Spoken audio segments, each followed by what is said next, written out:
दोस्तों नमस्कार। चंद्रशेखर आज़ाद की जयंती के अवसर पर आप सभी को हार्दिक शुभकामनाएं, कोटि कोटि नमन, वंदन और समर्पित श्रद्धासुमन। दोस्तों, शहीदों की मज़ारों पर लगेंगे हर वर्ष मेले, वतन पे मरने वालों का यही बाकी निशान होगा। इस कड़ी में आज हम महान क्रांतिकारी माँ भारती के अमर सपूत चंद्रशेखर आज़ाद जी की वीर गाथा लेकर के आपके सामने प्रस्तुत है। चंद्रशेखर आज़ाद जी का जन्म 23 जुलाई 1906 ईस्वी को मध्य प्रदेश के भावरा अलीपुर नामक स्थान पर हुआ था। इनके पिता का नाम सीताराम और इनकी माता का नाम जगरानी देवी था। बचपन से ही इनके मन में राष्ट्र प्रेम, देशभक्ति की भावना घर कर गई थी। इन्होंने अपने आसपास भारतीयों पर अंग्रेजों द्वारा किए गए अत्याचार को देखा था और उसको झेला भी था। 1919 में जलियांवाला बाग हत्याकांड ने इनको झकझोर दिया। उस समय इन्होंने प्रण किया कि जब तक अंग्रेजों से भारत को मुक्त नहीं करा लूंगा तब तक मैं चैन से नहीं बैठूंगा। और इसके बाद इनका हर कदम, जीवन की एक सांस, हर क्षण देश की आजादी के लिए समर्पित था। 1920 में महात्मा गांधी जी का असहयोग आंदोलन पूरे देश में चल रहा था। चंद्रशेखर आज़ाद जी उस दौरान काशी विद्यापीठ बनारस में शिक्षा ग्रहण कर रहे थे। महात्मा गांधी जी के असहयोग आंदोलन से प्रभावित होकर के इन्होंने विद्यालय छोड़कर आंदोलन में भाग लिया। उसी दौरान यह पकड़ लिए गए और इनको मजिस्ट्रेट जज के सामने प्रस्तुत किया गया। जज ने पूछा, तुम्हारा नाम क्या है? इन्होंने कहा, आजाद। जज ने पूछा, तुम्हारे पिता का क्या नाम है? इन्होंने कहा, स्वतंत्र। जज ने पूछा, तुम्हारी माँ का क्या नाम है? इन्होंने कहा, भारत माता। जज ने पूछा, तुम्हारा स्थान कहाँ है? इन्होंने कहा, जेल खाना। जज ने पूछा, तुम्हारा उद्देश्य क्या है? इन्होंने कहा, मेरा एकमात्र उद्देश्य है देश को आजाद कराना। ऐसी बात सुनकर जज बहुत नाराज हुआ। उसने इनको 15 बेतों की सजा दी।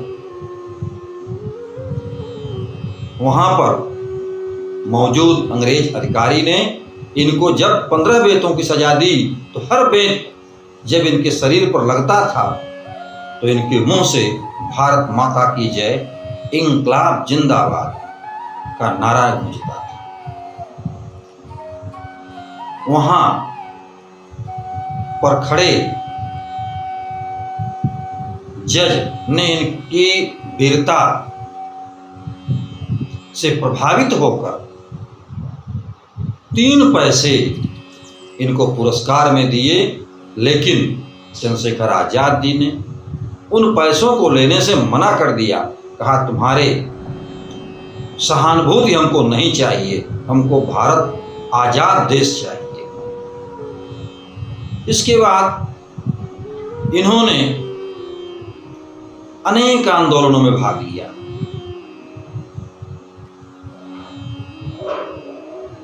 उन्नीस 1924 में हिंदुस्तान रिपब्लिकन एसोसिएशन का गठन किया, जिसमें सरदार भगत सिंह, चंद्रशेखर आजाद, सचिन सान्याल, भगवती चरण बोहरा, राम प्रसाद बिस्मिल, रोशन सिंह, राजेंद्र लाहिड़ी आदि अनेक क्रांतिकारी शामिल हुए और इस संगठन के बल पर, क्रांति के बल पर देश को आजाद कराने का सपना देखा गया, जिसमें चंद्रशेखर आजाद की महत्वपूर्ण भूमिका थी। देश को आजाद कराने के लिए हथियारों की जरूरत थी और उसके लिए धन चाहिए था। इसी दौरान अगस्त 1925 को सहारनपुर लखनऊ जाने वाली ट्रेन को भारतीय क्रांतिकारियों ने काकोरी नामक स्टेशन पर रोक लिया और इसमें रखा हुआ सरकारी खजाना लूट लिया। इस कांड में काफी लोगों को पकड़ा गया, यातना दी गई, मुकदमा चला, उनको सजा भी दी गई, लेकिन चंद्रशेखर आजाद बच गए, पकड़े नहीं जा सके। आगे चल करके 1928 में इन्होंने हिंदुस्तान सोशलिस्ट रिपब्लिकन एसोसिएशन का गठन किया। अब देश में क्रांतिकारी आंदोलन बहुत तेजी के साथ चल रहा था। 1928 में भारत में साइमन कमीशन आया। भारत में हर जगह इस कमीशन का विरोध किया गया। साइमन गो बैक के नारे लगाए गए। इसी बीच पंजाब केसरी लाला लाजपत राय जी लाहौर में साइमन कमीशन का विरोध कर रहे थे। वहां अंग्रेज अधिकारी सैंडर्स ने इनको पीटा और चोट लगने से बाद में इनकी मृत्यु हो गई। चंद्रशेखर आजाद, सरदार भगत सिंह, राजगुरु सुखदेव आदि अनेक क्रांतिकारियों ने पंजाब केसरी लाला लाजपत राय की मौत का बदला लेने का निर्णय लिया और इन लोगों ने मिलकर सैंडर्स की हत्या कर दी। इसमें अनेक लोग पकड़े गए, उन पर मुकदमा चलाया गया, लेकिन चंद्रशेखर आजाद बच निकले। इसी दौरान लेजिस्लेटिव असेंबली में चंद्रशेखर आजाद, सरदार भगत सिंह, बटुकेश्वर दत्त ने मिलकर बम फेंका। इससे कोई हताहत नहीं, कोई घायल नहीं हुआ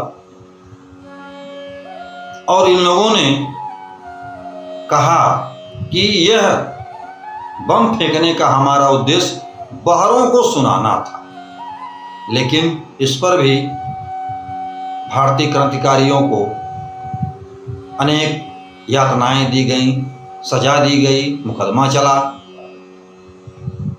इसी के साथ वह दिन भी आया जब भारतीय राष्ट्रीय आंदोलन क्रांतिकारी व्यक्ति, भारत मां का अमर सपूत चंद्रशेखर आजाद का अंतिम दिन भी करीब आ गया। 27 फरवरी 1931 को इलाहाबाद के अल्फ्रेड पार्क में चंद्रशेखर आजाद अपने साथियों से मंत्रणा कर रहे थे। इसी दौरान अंग्रेजों ने इनको घेर लिया अपनी बंदूक से इन्होंने गोली चलाई। कई अंग्रेज मारे भी गए। यह चाहते थे कि अंग्रेज हमको न पकड़ सकें, इसीलिए जब अंतिम गोली बची तो इन्होंने अपने खुद को आत्मोत्सर्ग कर लिया, आत्म बलिदान कर लिया। इस